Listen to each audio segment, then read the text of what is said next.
Despite the waves of misfortune that have fallen on the Afghan people in general, they're still ready to joke and play pranks, and they have a great sense of humor.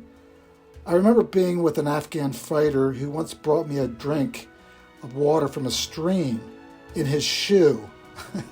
And I remember refusing and laughing and saying, "I'm not going to drink out of your shoe." We continued to walk for an hour or two.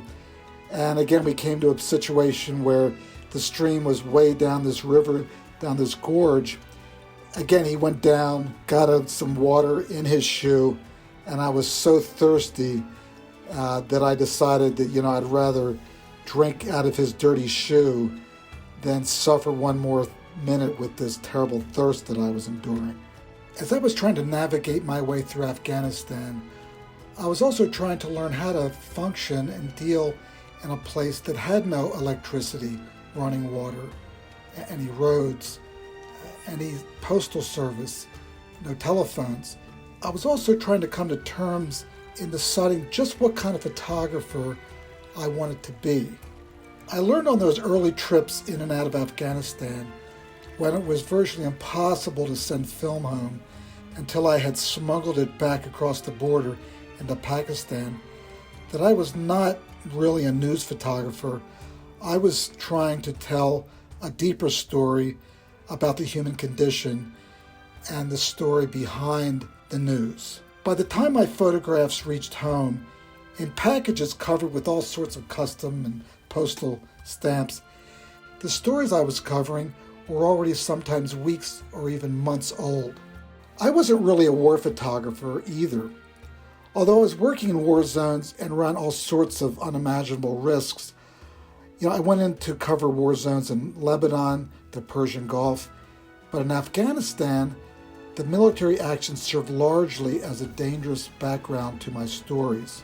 Of course, there were numerous occasions when I would come under direct fire, like the night when bombs dropped by Soviet aircraft, blowing the windows out of the barracks where I was sleeping. Another time I was traveling with the Mujahideen in the mountains. We were in a firefight. Many rockets were fired in our direction, and one of the men we were traveling with was killed.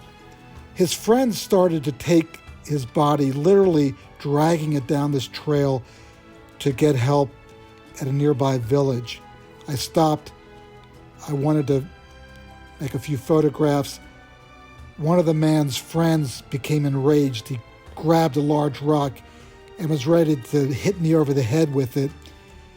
I was kneeling on the ground, and suddenly something stopped him. I don't know what it was, but my life was saved in that moment.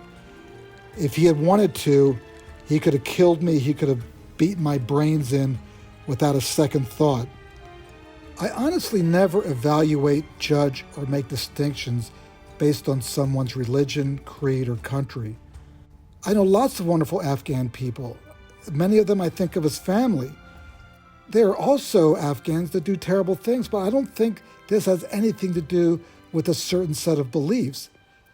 A beautiful code of ethics and morality can and does exist across all faiths, and I think as a photographer in person, it's everybody's individual responsibility to approach each new relationship with a clean slate. That interest in the players, rather than the play itself, has lasted for nearly 40 years and continues to drive my work. I feel as if I'm a storyteller who uses pictures rather than words. As Christopher Kremer wrote, a landscape might be denuded, a human settlement abandoned or lost, but always, just beneath the ground, lies a history of preposterous grandeur. They are everywhere, these individuals of undaunted humankind, irrepressibly optimistic and proud.